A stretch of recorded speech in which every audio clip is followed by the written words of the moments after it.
स्वागत करता हूं, अभिनंदन करता हूं और माननीय मुख्यमंत्री जी की तरफ से मीडिया के सभी बंधुओं का बहुत बहुत स्वागत करता हूं, अभिनंदन करता हूं। आज की इस विशेष कार्यक्रम में 3 महत्वपूर्ण प्रकल्पों का लोकार्पण माननीय मुख्यमंत्री जी अपने कर कमलों से करेंगे, जिसमें पहला प्रकल्प है परिवार पहचान पत्र अथॉरिटी द्वारा तैयार किया गया है और इसमें एक चैटबॉट का उद्घाटन माननीय मुख्यमंत्री जी करेंगे, जिसके माध्यम से आम जनता परिवार पहचान पत्र और उसके बारे में अधिक जानकारी ले सकती है। इसके बारे में संक्षिप्त विवरण के लिए मैं श्री विकास गुप्ता जी, सीईओ परिवार पहचान पत्र अथॉरिटी से अनुरोध करता हूं। नमस्कार सर, ये चैटबॉट है। जैसा कि हम सभी जानते हैं कि चैटबॉट बेसिकली एक मशीन लर्निंग का टूल है, जिसके द्वारा हम कोई भी प्रश्न पूछेंगे तो वो आंसर कर देता है। और इसके पीछे जैसे जनरली कॉल सेंटर्स में हम कॉल करते हैं तो वहाँ एक ऑपरेटर कॉल अटेंड करता है, वो आंसर करता है। लेकिन यहाँ जैसे ही आप टाइप करेंगे, तो चाहे आप हिंदी में करें, चाहे अंग्रेजी में करें, चाहे इंग्लिश में करें, तो परिवार पहचान पत्र से संबंधित समस्त जानकारियां इस चैटबॉट से मिल जाएंगी। और साथ ही साथ कोई भी व्यक्ति या परिवार अपने विभिन्न वेरिफिकेशंस का स्टेटस जानना चाहता है या कोई सर्विस के बारे में जानना चाहता है, तो उस तरह की समस्त जानकारी इस चैटबॉट के द्वारा 24 घंटे, चाहे अपने घर पे, चाहे अपने काम करने की जगह या अपने मोबाइल से, कहीं से भी वो प्राप्त कर सकता है। और ये चैटबॉट जो मेरा परिवार.हरियाणा.gov.in पोर्टल है, उस पे ये उपलब्ध है। और साथ ही साथ ये हरियाणा में किसी भी विभाग का पहले तरह का चैटबॉट है, पहला कोई विभाग है जो ये चैटबॉट लॉन्च कर रहा है। और हमें विश्वास है कि इससे आम जनता तक परिवार पहचान से संबंधित जितनी भी जानकारियां हैं वो बहुत ही सुगमता से प्राप्त कर सकते हैं। साथ ही साथ अपनी समस्या, कोई शिकायत, कोई भी जिसका समाधान चाहते हैं, वो भी इसके द्वारा किया जा सकता है। और इसके साथ साथ ही, चैटबॉट के साथ साथ ही, जैसे हम सभी व्हाट्सएप भी यूज करते हैं, हर किसी के फोन में व्हाट्सएप है, तो इसी के साथ साथ व्हाट्सएप पे भी कोई अपना जानकारी प्राप्त कर सकता है परिवार पहचान पत्र से संबंधित, जो चैटबॉट पे अवेलेबल है। और वही सारी समस्त जानकारियां व्हाट्सएप से भी प्राप्त की जा सकती है अपने क्वेश्चन आंसर्स के फॉर्मेट में। तो अब परिवार पहचान पत्र की संबंधित कोई भी जानकारी कॉल सेंटर के द्वारा प्राप्त की जा सकती है। आप ग्रीवेंस पोर्टल पे जाके ग्रीवेंस दर्ज करा सकते हैं और साथ ही साथ चैटबॉट और व्हाट्सएप से भी ये जानकारी ले सकते हैं। और सॉरी सर, नाम सर उसमें आएगा सर। तो और इस चैटबॉट का नाम है ताऊ। तो ताऊ से आप जो भी प्रश्न पूछना चाहते हैं वो पूछ सकते हैं, ये समस्त जानकारी देंगे। मैं हूं ना। अब मैं माननीय मुख्यमंत्री से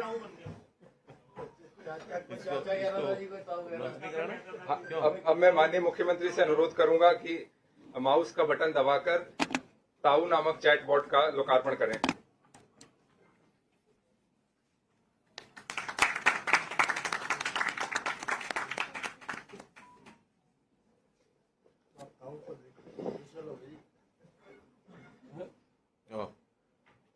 तो लठ ठाठा के मारा लठ गाड़ रहा है।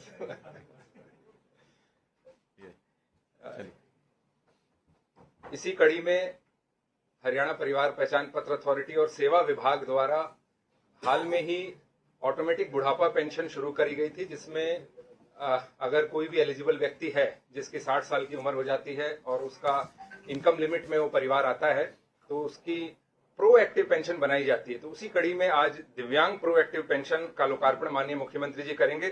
उससे पहले श्री विजेंद्र कुमार जी से मैं अनुरोध करूंगा इसके बारे में एक संक्षिप्त विवरण दें। जैसा कि आप सबको विदित है कि पिछले साल ओल्ड एज पेंशन को प्रोएक्टिव कर दिया गया था। प्रोएक्टिव का भाव, कहने का भाव यह है कि एज के लिए वेरिफिकेशन जैसे ही CRID के डेटाबेस में हो जाती है और हमें पता लग जाता है कि अगले 1-2 महीने में कौन कौन 60 की उम्र क्रॉस करने वाला है, तो वो डेटा इकट्ठा करके सेवा विभाग को भेज दिया जाता है, ताकि वो उस नागरिक से मिलकर उसकी कंसेंट ले ले, क्या आप अपनी ओल्ड एज पेंशन शुरू करवाना चाहते हैं या नहीं। इसी कड़ी में आज एक और बड़ा स्टेप लिया जा रहा है कि दिव्यांग की पेंशन, जो डिसेबिलिटी जिन लोगों को है, उन लोगों की पेंशन भी प्रोएक्टिव मोड में आज से शुरू की जा रही है। आज पंचकुला जिले के लगभग 15 केसेस की पेंशन आज यहाँ से माननीय मुख्यमंत्री शुरू करेंगे और इसका भी प्रोसीजर वही रहेगा कि जैसे ही डिसेबिलिटी 60% की डिसेबिलिटी की वेरिफिकेशन हो जाती है CRID डेटाबेस में, वो डेटा हमारे पास सेवा विभाग के पास पुश किया जाएगा। सेवा विभाग अगेन उसकी कंसेंट के लिए नागरिक को अप्रोच करेगा और कंसेंट के बाद उसकी पेंशन वहां पर शुरू कर दी जाएगी। और मैं माननीय मुख्यमंत्री जी से अनुरोध करूंगा कि माउस का बटन दबाकर इस नए प्रकल्प प्रोएक्टिव दिव्यांग पेंशन का शुभारंभ करें।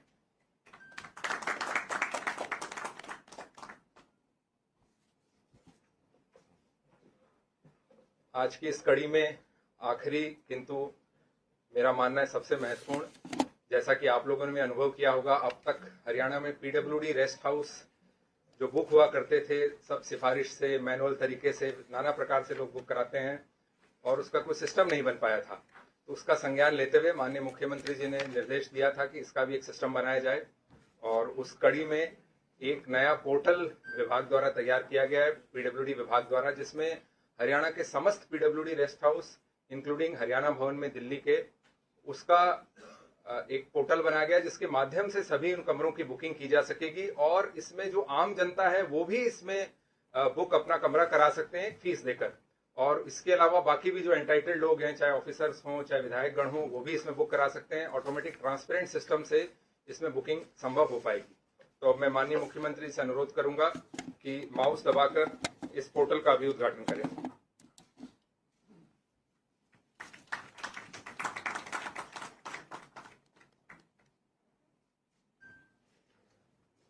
कार्यक्रम को आगे बढ़ाते हुए अब मैं माननीय मुख्यमंत्री जी से उनके उद्बोधन के लिए अनुरोध करता हूं।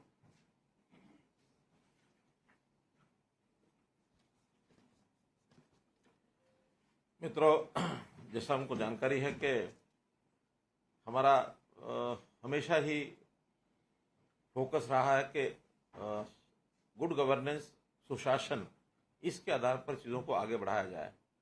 ठीक 25 दिसंबर 2014 जिसको हमने पहला सुशासन दिवस के नाते से कहा था और टेक्नोलॉजी के आधार के ऊपर चीज़ों को बढ़ाने का जो क्रम उस समय शुरू किया था, लगातार उसको हम आगे बढ़ा रहे हैं और आज भी इसमें 3 ऐसे जो प्रोजेक्ट हैं वो जिनको लॉन्च किया है वो आपके सामने आए हैं, जिसमें सबसे पहले तो चैटबॉट का ये जो एक सोल्यूशन ये दिया गया है।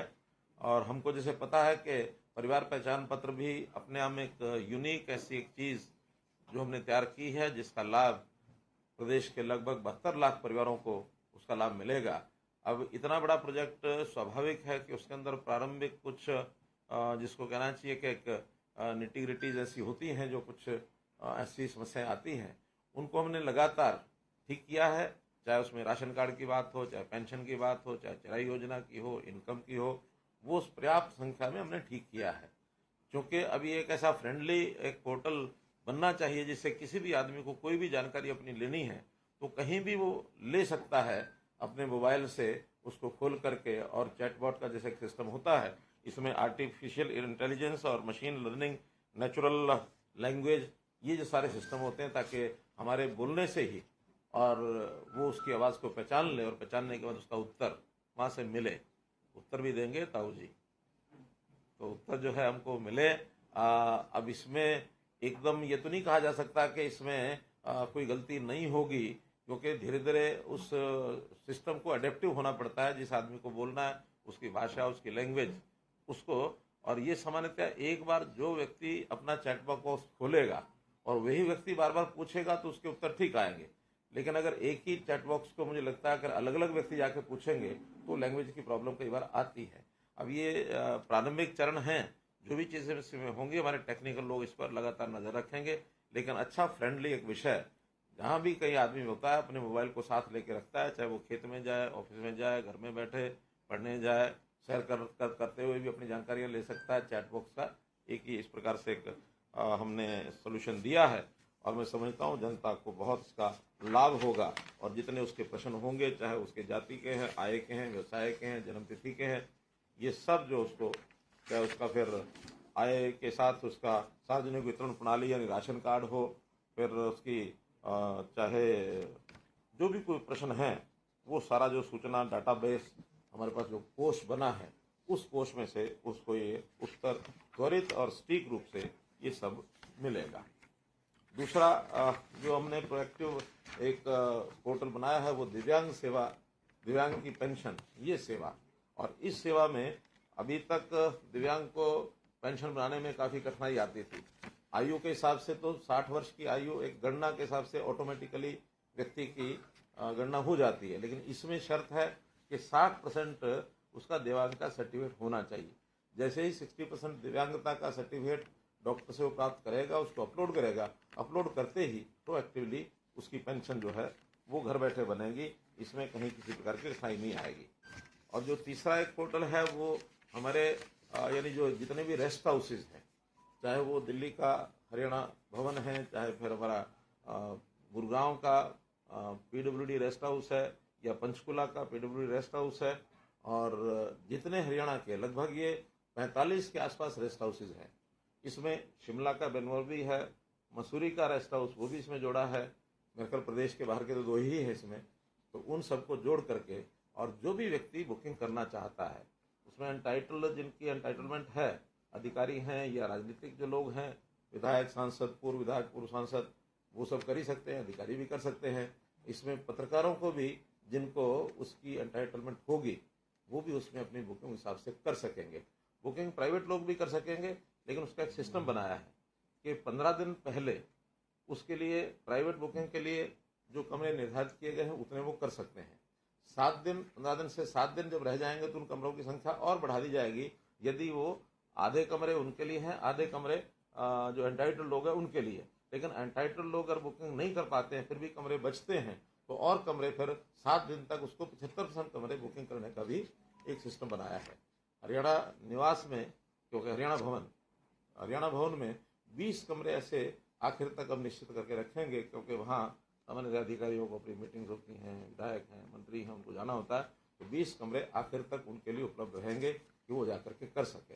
प्राइवेट आदमियों के लिए भी जो चार्जेस हैं वो जो सामान्यतः होटल के चार्जेस है उससे कम रखे हैं।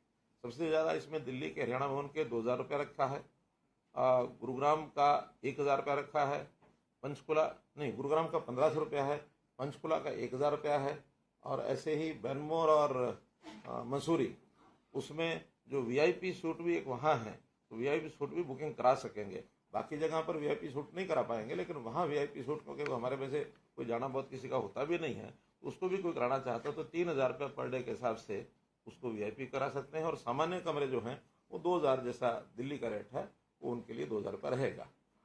जो एंटाइटल लोग हैं उनके रेट अलग अलग पहले से हैं, वो जिनके एंटाइटलमेंट है उनको नाम मात्र नॉमिनल सा उसका एक पैसा होता है वो उनको देना पड़ेगा, ताकि वहाँ के जो सामान्य खर्चे हैं बिजली का या कोई और छोटे छोटे खर्चे होते हैं वो व्यक्ति एंटाइटलमेंट होने के बाद भी उनसे वो लिया जा सकता है। और इसकी बुकिंग ऑनलाइन पेमेंट यानी गेटवे IDBI बैंक के साथ उसको जोड़ा गया है, ताकि वो पेमेंट उसी समय बुक कराते समय वो करवा सकते हैं। रिफंड भी लेना हो तो 24 घंटे पहले, बुकिंग का जो दिन है उससे 24 घंटे पहले करवाना चाहें तो 20% की राशि कटवा करके वो पैसा वापस मिलेगा।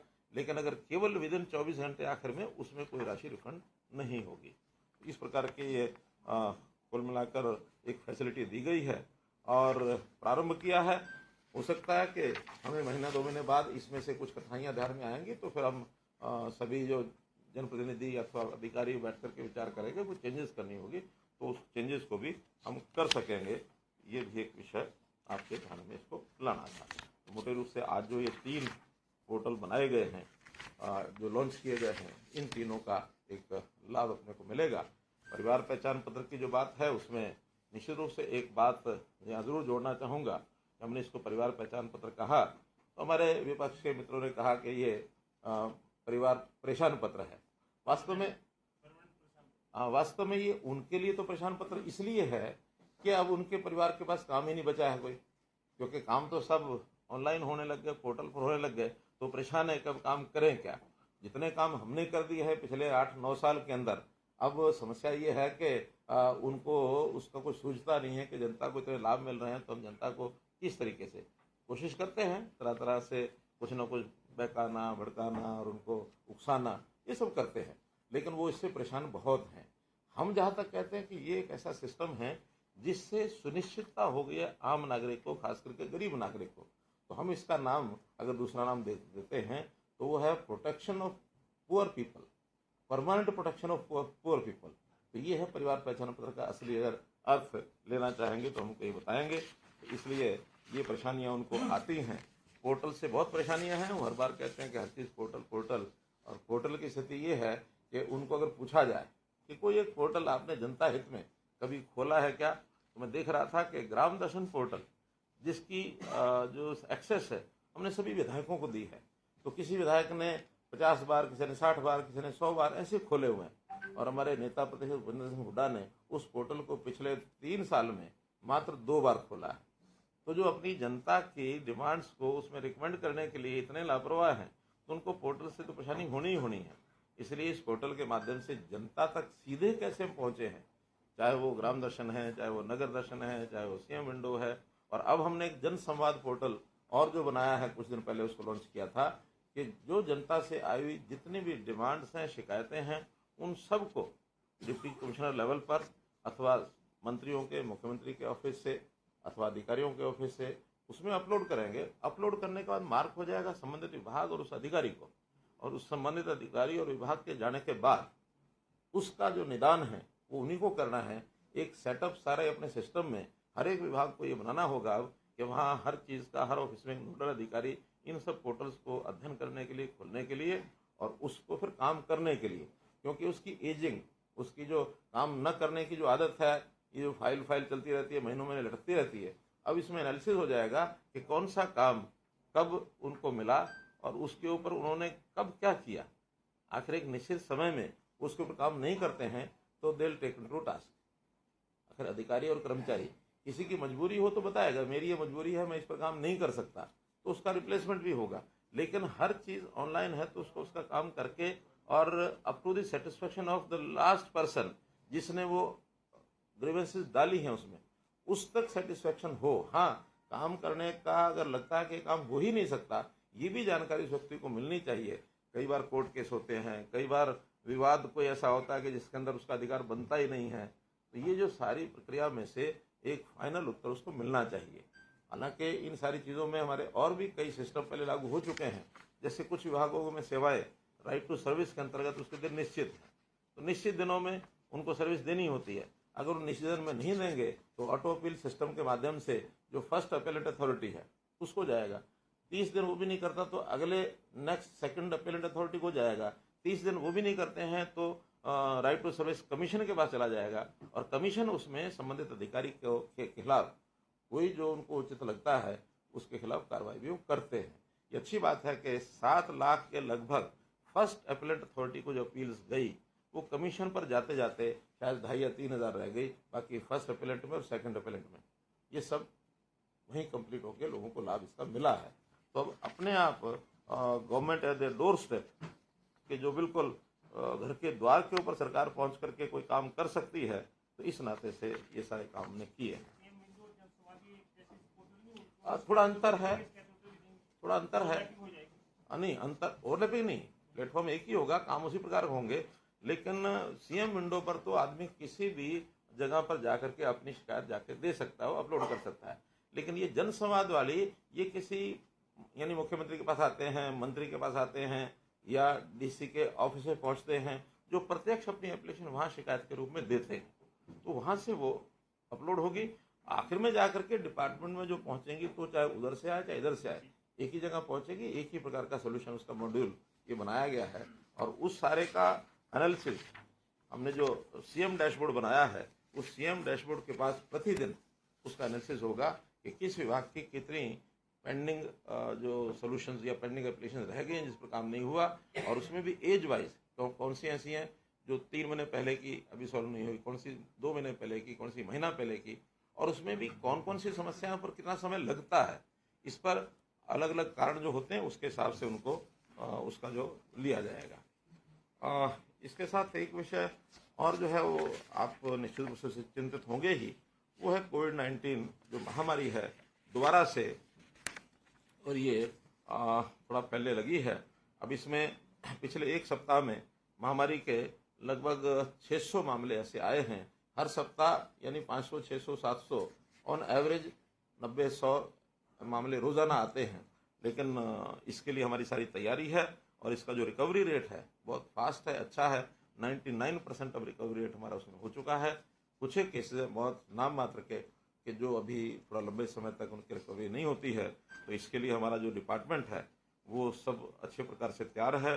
चाहे वो पीडियाट्रिक्स का जो डिपार्टमेंट है, चाहे अन्य बेड्स हैं, हॉस्पिटल्स हैं, आइसोलेशन बेड्स हैं और ऑक्सीजन सपोर्टेड बेड्स हैं, ये सब जो पहले हमारी तैयारी कोविड के समय थी उनको रिवाइव सबको कर लिया है।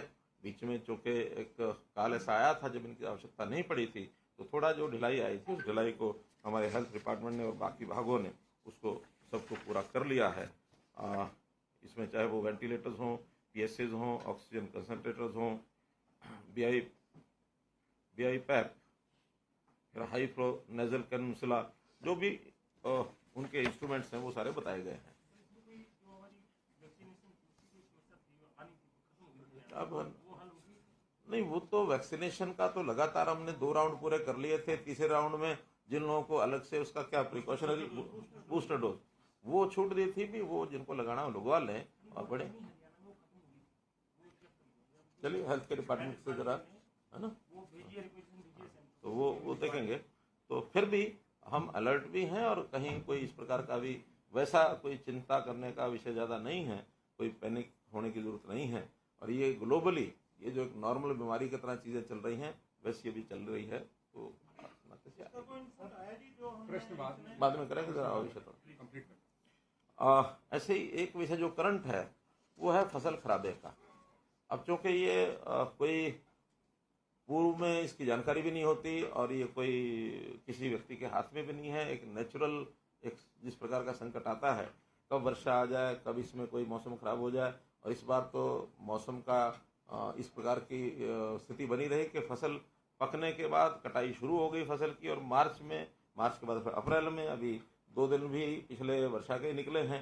कई बार तो फसल निकली हुई होती है, मंडी में पहुंची हुई होती है, उसकी भी सुरक्षा करनी पड़ती है। फिर भी किसान का जो नुकसान है उस नुकसान में उसकी सहायता के लिए सरकार हमेशा तैयार है। हालांकि ये बात भी ठीक है कि अब प्रधानमंत्री फसल बीमा योजना में बहुत से किसानों ने अपना बीमा कराया है और धीरे धीरे ये ट्रेंड बढ़ रहा है। अब लोगों को पता लगता है कि वहाँ बीमा कराएंगे तो आसानी से वो सारी चीज़ें, उसका सर्वे भी हो जाता है, उसका नुकसान भी समय पर तय हो जाता है। कहीं कठिनाई आती है तो फिर सरकार इंटरवीन करना होता है, वो करते हैं। जिन्होंने बीमा नहीं कराया है उसको सरकार जो है कंपनसेशन उसके रेट हैं वो हम देते हैं।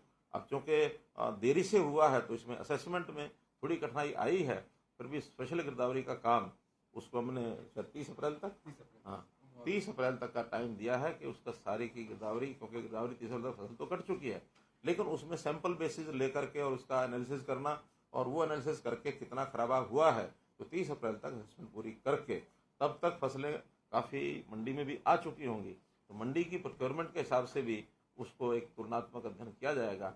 अभी तक जानकारी ये है कि गेहूं का नुकसान बहुत बड़ा जितना सोचा जा रहा था उतना नहीं है।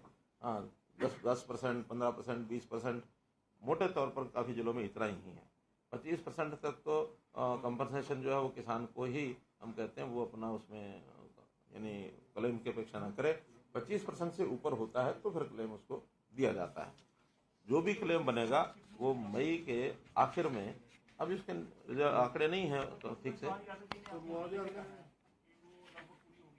नहीं हो करा। गिरदावरी के आखिरी 2-3 दिन हैं, उसका कई बार क्या होता है डीसीज और एसडीएम्स को 5%, 10% शायद कुछ मात्रा है वो दी जाती है। तो भी कोई आंकड़े हो तो बता दें आप। सर 17 लाख एकड़ जो दर्ज हुई थी खराबे की, उसमें से 15 लाख एकड़ की जो वेरिफिकेशन हो चुकी है, सिर्फ 2 लाख एकड़ की रहे। तो बस हो जाएगी 30 तारीख को सब। मई में जो मुआवजा होगा वो जितना जिसको बनेगा उस हिसाब से दे दिया जाएगा। मंडियों को कुछ आया सर, कितनी आई है? हाँ, मंडी में 41 लाख मीट्रिक टन गेहूं ये अभी तक जो है आ चुकी है, जिसमें से 32.5 लाख मीट्रिक टन ये सरकारी एजेंसियों ने खरीद कर ली है। और अभी ये 9 लाख जिसको कहना चाहिए शेष है, लेकिन वो तो रोटेशन में जैसे रहती है उतना ही है। मंडी का उठान की एक समस्या थी, वो हमने डीसीज को लिख दिया है कि जहाँ कहीं समस्या ठेकेदारों से आ रही है वहाँ वो अपने हाथ में लेकर के, और जो भी कोई अलग प्रबंध जैसे पहले भी करते रहे हैं, आड़तियों से बात करके, और आड़तियों के अगर ट्रक होते हैं तो उनके लेंगे, और बाहर से भी लेना है तो उनके एक सिक्योरिटी ले करके और उनको ट्रकों को उसी रेट पर जो रेट जो है देखिए वो रिलैक्सेशन, क्योंकि सेंटर ने उसमें एक कट लगाया था, लेकिन हमने घोषणा कर दी थी उसी समय कि जो भी पैसा है, नमी की छूट नहीं है उसमें, केवल उसका लस्टर लॉस और उसका जो दाना जो है बारीक दाना कटा हुआ, क्या बोलते हैं उसको, ब्रोकर और शेवल्ड जो दाना होता है उसका जो परसेंटेज है, उसमें जो पैसा अगर उनका कटेगा तो स्टेट गवर्नमेंट जो उसको कंपनसेट करेगी, किसान से वो नहीं लिया जाएगा। लेकिन नमी में छूट देना संभव इसलिए नहीं है, नमी की छूट दें तो फिर गीला अगर खरीदा गया और वो पैक हो गया, उसकी प्राइस लग गई, तो फिर उसको कोई संभालता नहीं और फिर अंदर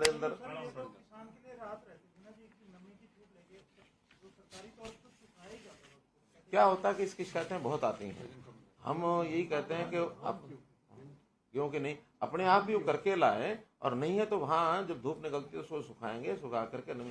धान में जरूर है, धान का कोई शेलर जो है वो लेके जाते हैं, शेलर्स में बहुत बड़े ग्राउंड उनके पास होते हैं, वो फिर सुखाते हैं, सुखा करके फिर उसका साथ साथ चावल निकालते हैं।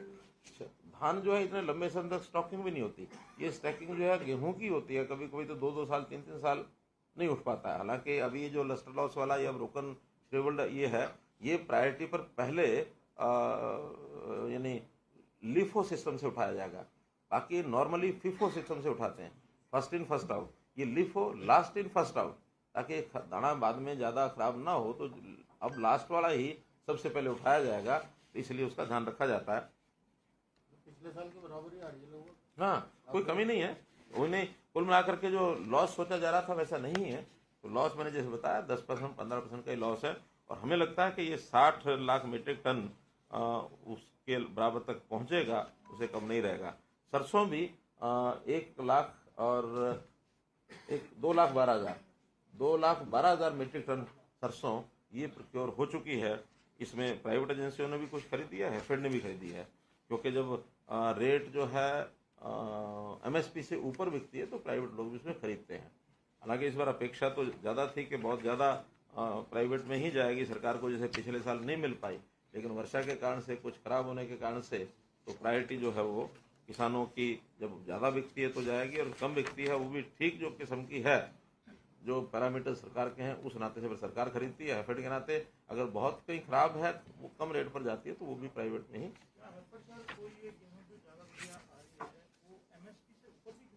नहीं, फेड MSP पर ही लेगा।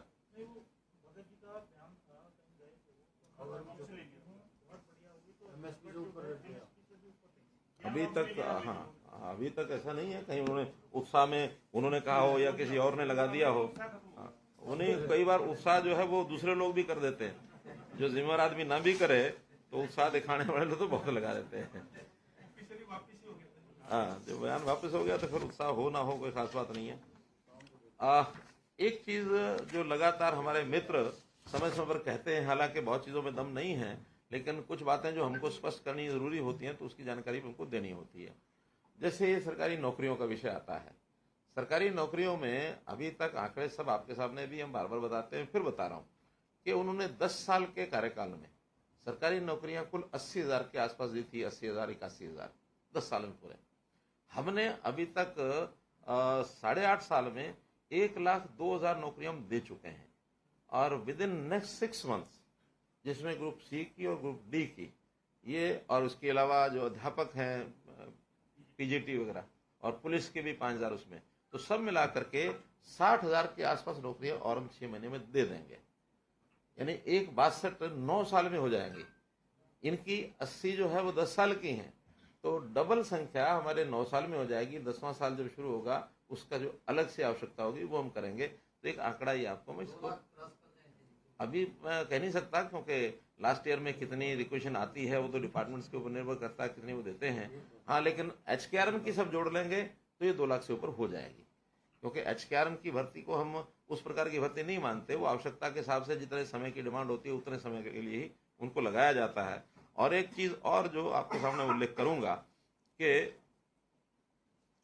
इस पेंशन के नाते से, जो सामाजिक सुरक्षा पेंशन है जिसके बारे में ये कहते हैं इतनी कट गई, ये हो गया वो हो गया, अब ये पेंशन की संख्या भी 2014 में ये संख्या थी जब वो छोड़ करके गए थे 21.82 लाख, 21,82,000। और अभी जो है 30,78,000 है, यानी 9 लाख लोग एक प्रकार का ये माने कि 45% उसमें वृद्धि हुई है। इतनी भी संख्या ज्यादा बढ़ी, चलो संख्या भी बढ़ गई। फिर जहां तक इसका जो टोटल एक्सपेंसेस है, उनके समय में ये टोटल एक्सपेंस साल का होता था 2618 करोड़, महीने का 218 करोड़ था, तो साल का 2618 करोड़। और हमारा अब जो है 2618 करोड़ की जगह सालाना 10,157 करोड़ होता है, यानी 8,500 करोड़ ज्यादा उनके सारे फिगर से, रफली 4 टाइम्स, 4 गुना ज्यादा हम जो है समाज में पेंशन के नाम से पैसा दे रहे हैं। और अगर ये एक साल का अंतर देखा जाए तो ये 8.5 करोड़ 7.5 करोड़ बैठता है, तो 7,500 करोड़, तो 7,500 करोड़ जो दुनिया भर की वो सारी बातें करते हैं, हमने ये कर दिया, वो कर दिया, ये कर दिया, वो कर दिया, उनके जितने बड़े बड़े प्रोजेक्ट्स हैं उन कई प्रोजेक्ट से ज्यादा हर साल 7,500 करोड़ रुपया ज्यादा जा रहा है। कैटेगरी भी बढ़ाई है, राशि भी बढ़ाई है। उस समय तो 1,000 रुपया छोड़ के गए थे। अगर 2002-03 में तो शायद 600 करोड़ कितनी, 600 रुपया थी, कितनी थी, 300 रुपया नहीं, जब 4-5 में ये लोग आए थे 300 से सीधी 1,000, हाँ तो 600, हाँ 300 से 600 रही होगी। मानो जो इनके स्टार्टिंग में 2004 में 600 थी, जो आज इस समय 2,750 है। तो उस नाते से कितना जनता को सोशल पेंशन के नाते से लाभ मिल रहा है हरियाणा में, इसका कभी भी वो चर्चा करेंगे भी नहीं। करेंगे तो उनका हिसाब किताब गड़बड़ा जाएगा। तो मैं तो हमेशा कहता हूं कि जैसे वो लोन की बात करते हैं, इसकी करते हैं, उसकी करते हैं, उनको हिसाब किताब वास्तव में आता नहीं है, हिसाब किताब सिखाना पड़ता है। वो तो वही है, 2-2-5 होते हैं, इस प्रकार से चलने का उनका अभ्यास होता है। तो हम अड़े हुए नहीं है, मैं अपनी ठीक बात जो होती है उसी को कहता हूँ, अड़ने का विषय थोड़ी है। हाथ कंगन को आरसी क्या, हाथ कंगन को आरसी क्या, पढ़े लिखे को फारसी क्या, हम सब पढ़े लिखे हैं।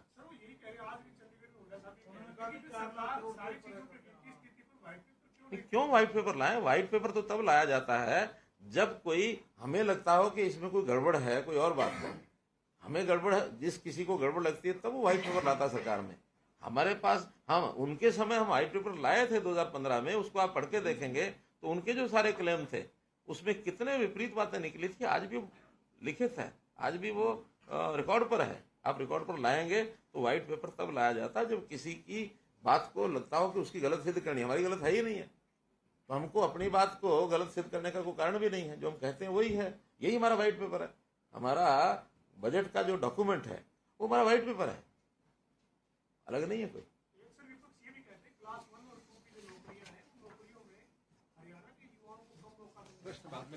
देखिए, कुल मिलाकर के चलिए, एक तो ये विषय था। दूसरा, दो एक विषय और जो आपको बताने हैं मुझे, उनको एक तकलीफ और भी है असल में। एक तकलीफ उनकी ये है कि कभी किसी मुख्यमंत्री के कार्यकाल से वो इतने विचलित इसलिए नहीं हुए, किसी मुख्यमंत्री ने इतने लंबे समय तक उनको बाहर नहीं रखा, और ये रिकॉर्ड हाईएस्ट है। अगर आज देखा जाए तो 3,3100 दिन लगभग हो गए हैं, तो 3,000 या 3100 दिन तक किसी एक मुख्यमंत्री ने कांग्रेस को बाहर नहीं रखा, 66 से लेकर आज तक। वो भी अगर कोई एक समय है, मैं तो बता रहा हूँ, रिकॉर्ड ही है कि कभी उनको बाहर रखने वाला ऐसा मुख्यमंत्री मिला ही नहीं है। साहब कोई 200 दिन बाहर रख पाया उनको, कोई 600 दिन को मैक्सिमम बंसीलाल जी ने एक बार रखा था 4 साल 4.5 साल, फिर चौटाला जी ने 5 साल जो रखा। तो एक मुख्यमंत्री से वो इतना कभी भी परेशान नहीं हुए जितनी उनकी परेशानी अब बढ़ी है। क्या टारगेट है सर आपका? आज कम से कम उस सारे मामले में हम हाईएस्ट हो गए हैं, और आज कम से कम हाईएस्ट हैं। आगे का टारगेट नहीं रखना, जनता की सेवा करते करते, और जितना समय जनता की सेवा करेंगे वो अपने आप ही टारगेट बनेगा, उसमें कोई समस्या नहीं है। नहीं, ऐसा भी बनाना ना, आगे भी कोई और ना तोड़ सके कोई। एक विषय मैंने आपके सामने रखना है कि अभी मेरा जो टूर प्रोग्राम चला है, जिसके अंदर खास करके हर जिले में मैं 3-3 दिन के लिए जा रहा हूँ, 2, 3, 4 यानी अप्रैल, ये मैं भिवानी जिले में गया था, तो उसमें 3 विधानसभाओं के 15-16 गांव मैंने कवर किए थे। वैसे ही अब पलवल जिले में ये तारीखें भी शायद 11, 12, 13, 14 कहती हैं, हाँ 12, 13, 14, तो 3 दिन ये भी मैंने किया। बहुत ही अच्छे सफल कार्यक्रम मैं कह सकता हूँ, क्योंकि मेरा उसमें दोनों पर्पस थे। एक तो हम यहाँ बैठ करके लगातार कोविड के दिनों में भी हमारी सारी फोकस रहा कि जनता को क्या करना, कैसे करना। अब उसके बाद लगातार हमारी सरकार सारी उसकी डिलीवरी सिस्टम को जरा मजबूत करने के लिए लगी रही, लेकिन अंत में नीचे डिलीवरी कितनी पहुंची कितनी नहीं, क्योंकि आखिर राजीव गांधी जी की उस बात को तो हमें सत्य करना ही पड़ेगा, जिसमें उन्होंने कहा कि हम 1 रुपया भेजते हैं और नीचे जाते जाते 15 पैसे रह जाते हैं। तो हमें भी देखना पड़ता है कि ऊपर से हम जो भेज रहे हैं नीचे पहुंच रहा है कि नहीं पहुंच रहा है। तो खुशी की बात यह है कि जो सिस्टम हमारे हमने बनाए हैं उन सिस्टम से जनता बहुत प्रसन्न है, और ओवरऑल गांव के गांव में कहीं 500 लोग, कहीं 700 लोग, कहीं 1000 लोग जितने भी मिले हैं, और मैंने तो हाथ खड़े कराए हैं। जैसे उदाहरण के लिए ई टेंडरिंग, इतने प्रसन्न हैं लोग, आप में से कोई शायद रहा हो, मुझे 1-2 लोग मिले भी हैं, तो ये गवाह है उस बात के। ई टेंडरिंग में कहते हैं आपने बहुत बढ़िया ये काम किया, और इसमें कमीशन खोरी जो है सारी जो नीचे लेवल पर चलती थी वो सारी बंद हो गई। विरोध भी इसी कारण से हो रहा था, बल्कि वहां के सरपंच जो थोड़ा बहुत इस ओर स्वर उठाते भी रहे होंगे, तो उनका शुरू में हमें ये लगा, लेकिन बाद में लगा ये तो बहुत बढ़िया है, हम तो इसमें से बच गए। और वास्तव में सरपंचों के खिलाफ जो तलवार लटकी रहती थी, आज भी 1000 से ऊपर सरपंच ऐसे हैं जिनके पिछले रिकॉर्ड गायब हैं। अब उसके खिलाफ क्या करना होगा जरा विचार करेंगे, लेकिन अब आगे ये समस्या नहीं रही, उनको रिकॉर्ड बनाने की आवश्यकता नहीं, हर एक चीज ऑनलाइन आ जाएगी, पोर्टल पर रहेगी, और वो जो उनका जो ऑफिस है, बैक ऑफिस में वो डाटा बना रहेगा, कभी भी निकाल लो उसको। तो इसलिए वो सब इसमें प्रसन्न है। अभी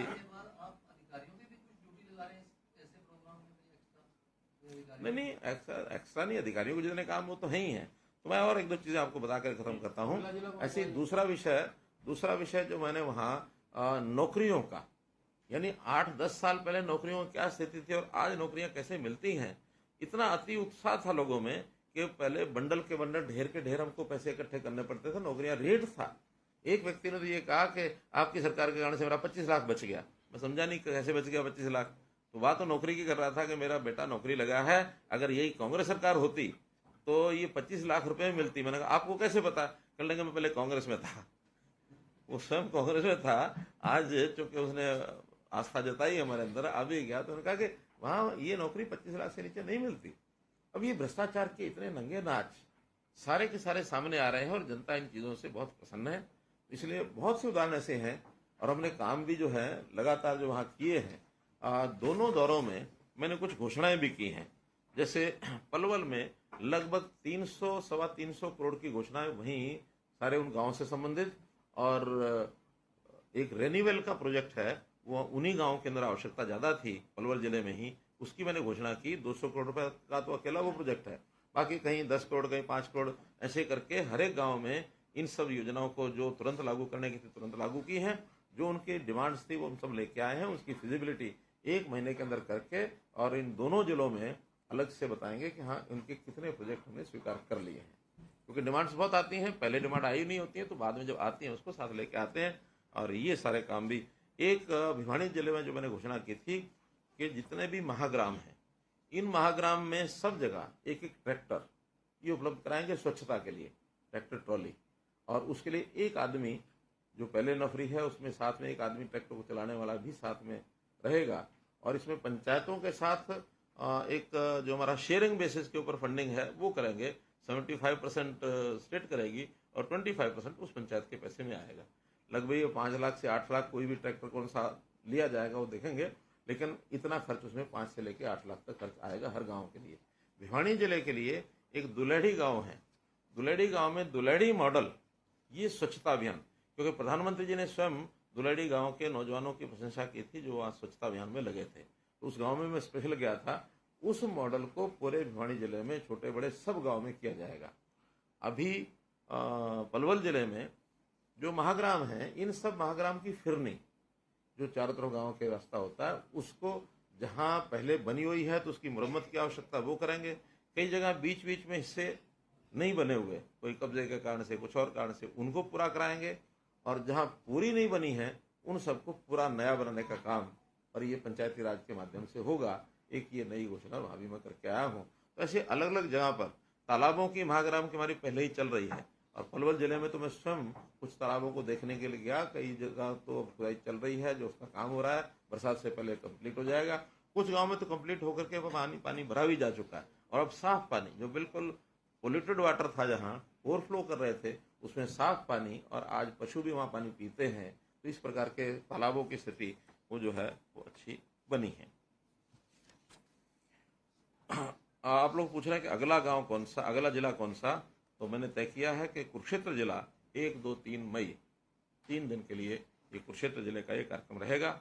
2 कार्यक्रम साथ में और आपको बता रहा हूं कि अभी 23 अप्रैल को कैथल जिले का एक गांव है धनौरी गांव में जो धन्ना भगत एक संत हुए हैं, धन्ना भगत की जयंती मनाने के लिए बड़ी संख्या में लोग वहाँ आएंगे। तो वहाँ के 2 जिले, कैथल जिला, जींद जिला, ये दोनों, क्योंकि बॉर्डर के ऊपर गांव है बिल्कुल, वहाँ धन्ना भगत जी का एक मंदिर भी है।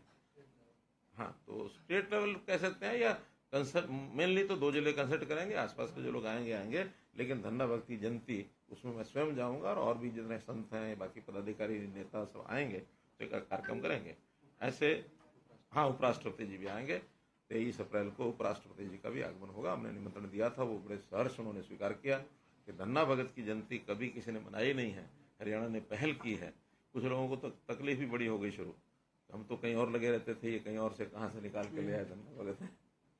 हमने कहा भी देखो, समाज में ऋषि मुनियों का, संतों का अपना एक स्थान है, तो आप संतों को छोड़ करके और किसी और के पीछे लगते रहोगे तो उसका कोई अर्थ नहीं है।